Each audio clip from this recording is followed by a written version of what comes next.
Daily update रहने के लिए चैनल को सब्सक्राइब कर लें और साथ ही बेल आइकन को प्रेस कर दें। बात करते हैं पहली खबर की, तो पहली खबर यह है कि घर घर राशन योजना पर केंद्र ने लगाई रोक। दिल्ली सरकार ने कहा 72 लाख गरीबों का हक छीना। बता दें कि यहाँ अच्छे कामों पर भी राजनीति का असर दिखाई देने लगा है।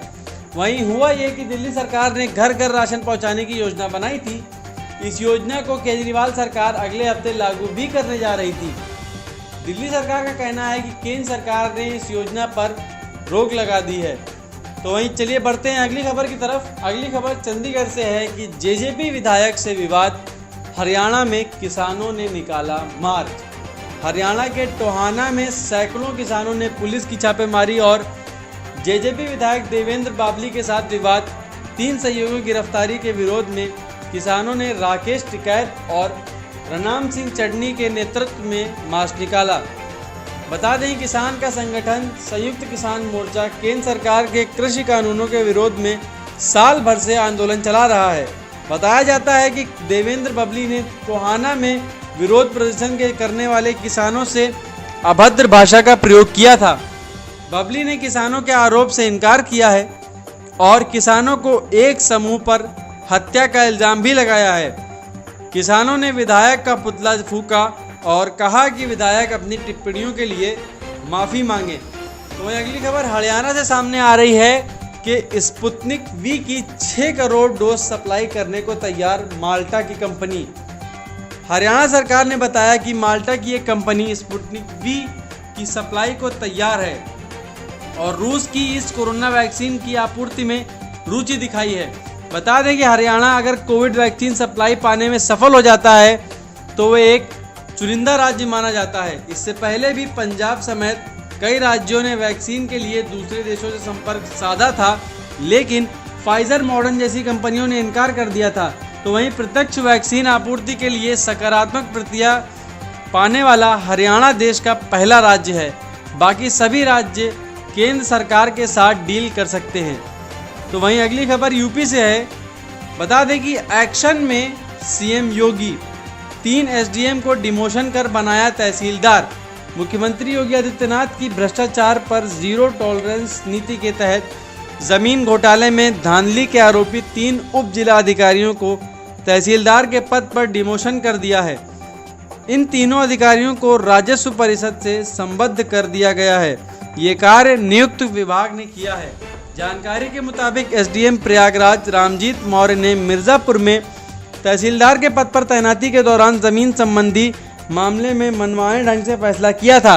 वहीं एसडीएम श्रावस्ती जेपी चौहान ने पीलीभीत में तहसीलदार पद पर रहते जमीन के मामले में मनमाना आदेश किया था। और साथ ही एसडीएम मुरादाबाद अजय कुमार ने ग्रेटर नोएडा प्राधिकरण ने तैनाती के दौरान जमीन के मामले में नियमों का उल्लंघन करते हुए फैसला किया था। इन तीनों को दोषी पाए जाने पर इन तीनों को पदोन्नत करते हुए राजस्व परिषद से संबद्ध कर दिया गया है। तो बढ़ते हैं अगली खबर की तरफ। अगली खबर महाराष्ट्र से है कि महाराष्ट्र में मानसून ने दी दस्तक। बिहार झारखंड की ओर बढ़ रहा मानसून। मौसम विभाग ने खबर दी कि केरल और कर्नाटक से गुजरती हुई मानसून महाराष्ट्र पहुंच गई है। इसी वजह से महाराष्ट्र के कुछ तटीय इलाकों में बारिश होने लगी है। भारतीय मौसम विज्ञान विभाग के क्षेत्रीय केंद्र की निदेशक शुभांगी जूते ने बताया कि महाराष्ट्र में मौसम सही समय पर पहुंचा है। ये मौसम तटीय रत्नागिरी जिले के हरनाई बंदरगाह तक पहुंच गया है। इसके बाद तेलंगाना एवं आंध्र प्रदेश तक जाएगा। इस महीने के अंत में मानसून दिल्ली तक भी पहुंच सकता है। तो वहीं दिल्ली से एक खबर सामने आ रही है कि लेन देन के विवाद में महिला की हत्या, 2 गिरफ्तार। बता दें कि दिल्ली में सागरपुर इलाके में लेन देन के विवाद में एक महिला को गोली मारकर हत्या कर दी गई। दक्षिण पश्चिम दिल्ली के डीसीपी इंगित प्रताप सिंह ने बताया कि 5 मई को सागरपुर इलाके में एक ज्योति नामक महिला की गोली मारकर हत्या कर दी थी। पुलिस ने जांच के बाद दोनों आरोपियों को घेर लिया। तभी 2 आरोपी भागे, जिसमें पुलिस की गोली चलानी पड़ी। एक आरोपी को गोली लगने से पकड़ लिया गया और दूसरा भागने में सफल रहा।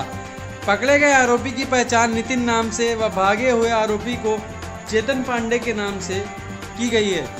पुलिस ने भागे हुए आरोपी को मुजफ्फरनगर में पकड़ लिया। आरोपी ने बताया कि वारदात के बाद वो अपनी प्रेमिका के साथ उत्तराखंड चला गया था। बाद में दिल्ली आकर झपट मारी और बाइक चोरी करने लगा था। चेतन पांडे पालम गांव का घोषित अपराधी है। ये 100 से ज़्यादा वारदातों को अंजाम दे चुका है। चलिए बढ़ते हैं अगली खबर की तरफ। आपको अगली खबर बता दें कि अगली खबर इलाहाबाद हाईकोर्ट से है कि गर्मी की छुट्टियों के बाद शुरू होगी मुकदमों की सुनवाई। इलाहाबाद हाईकोर्ट ने दी गाइडलाइंस। हाईकोर्ट प्रशासन ने प्रदेश के सभी जिले न्यायालयों और अधीनस्थ अधिकरणों में ग्रीष्मकालीन अवकाश के बाद सुनवाई हेतु अधिकरणों में गाइडलाइन तैयार की है। महानिबंधक आशीष गर्ग की ओर से जारी अधिसूचना के अनुसार जिला न्यायालयों में रोटेशन के आधार पर न्यूनतम स्टाफ व अधिकतम 8 न्यायिक अधिकारियों के साथ जरूरी मामलों की सुनवाई करने को कहा गया है। अदालतें अतिआवश्यक नए मुकदमे, जमानत प्रार्थना पत्र, अवमुक्त अर्जी, सीआरपीसी की धारा 164 के तहत बयान, रिमांड, आपराधिक अर्जियों का निस्तारण, निषेधाज्ञा और जरूरी सिविल मामलों की सुनवाई करेगी। नए मुकदमों की सुनवाई जरूरी होने की अर्जी स्थानीय स्तर पर तय की जाएगी। सभी आदेश CIS पर अपलोड किए जाएंगे।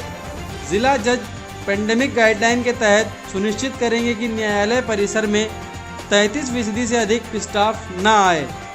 हाई कोर्ट प्रशासन ने गाइडलाइन का कड़ाई से पालन करने का निर्देश दिया है। तो हमें अगली खबर कोलकाता से मिल रही है कि बीजेपी कार्यालय के पास 51 क्रूड बम बरामद हुए हैं। कलकत्ता में भारतीय जनता पार्टी कार्यालय खिदिरपुर चौराहे के पास एक बैग 51 बम से भरा बरामद हुआ।